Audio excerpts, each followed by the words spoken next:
Hey, ¿qué tal, gente? Sean bienvenidos a un nuevo video para el canal. El día de hoy les traigo un nuevo relato, esta vez relacionado con la invocación. Que comience el video.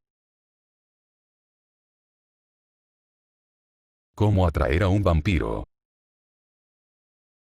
Una de las formas más utilizadas para atraer a un vampiro consistía en elegir un niño o una niña, lo suficientemente jóvenes como para ser vírgenes, y sentarlos sobre un caballo de color negro, preferiblemente casto y que no hubiese tropezado nunca. Se llevaba al caballo al cementerio y se lo hacía pasar sobre las tumbas sospechosas de albergar a un no muerto.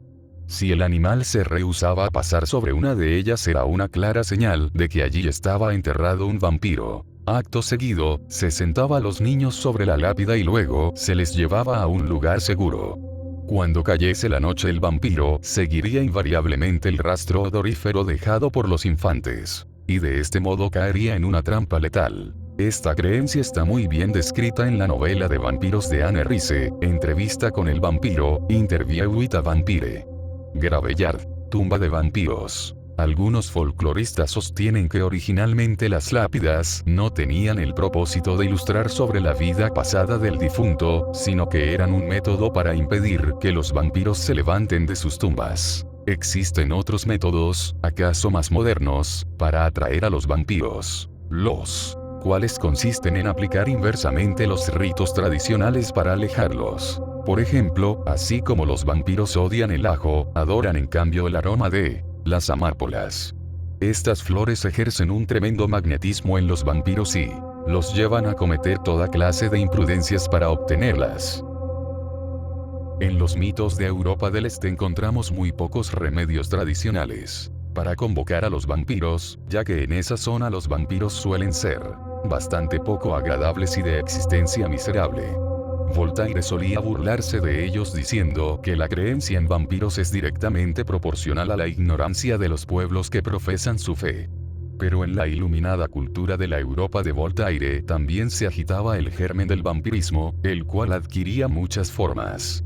Las leyendas fueron ganando en sutilezas, en pequeñas contradicciones y desarreglos que aumentaron lentamente la creencia en los vampiros. Se empezó a considerar que los vampiros pueden ingresar en una habitación solo cuando la víctima los invitaba, conscientemente o no. Veamos algunas formas en las que un vampiro podía presentarse en el lecho de una dama. No era necesaria la ausencia de objetos religiosos. Los vampiros no temen a ningún símbolo sagrado en presencia de personas frívolas.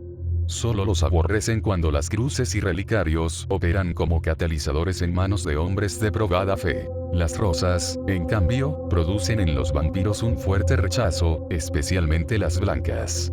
Tampoco es recomendable tener un recipiente con agua en la habitación, particularmente cerca del lecho, ya que los vampiros no pueden cruzar ningún límite marcado con agua. Y esto funciona, dentro de la leyenda, claro, tanto para los ríos como para un simple vaso con agua. Es importante destacar que una vez que el vampiro se ha hecho presente, tanto la ignota dama como él son igualmente responsables por el bienestar del otro. Nos explicamos. Así como el vampiro necesita una invitación a entrar en una casa, también requiere una autorización para abandonarla. Motivo por el cual los vampiros suelen alimentarse visitando el cuarto de sus amantes, pero jamás les dan muerte dentro de aquellos límites, ya que sin la autorización de la víctima, el vampiro no podrá abandonar el lugar. Es así que la mujer y el vampiro deben complementarse. Él leerá sus deseos más recónditos, incluso de los que ella no es enteramente consciente, y saciará todos sus apetitos a medida que bebe su sangre.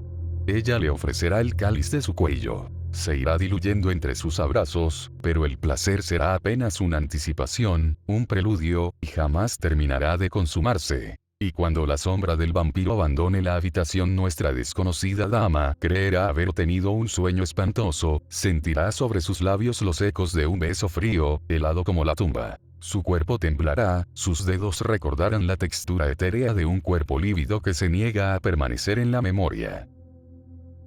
Nadie que haya sido mordido por un vampiro recordará plenamente la experiencia, y mucho menos el rostro de su siniestro visitante.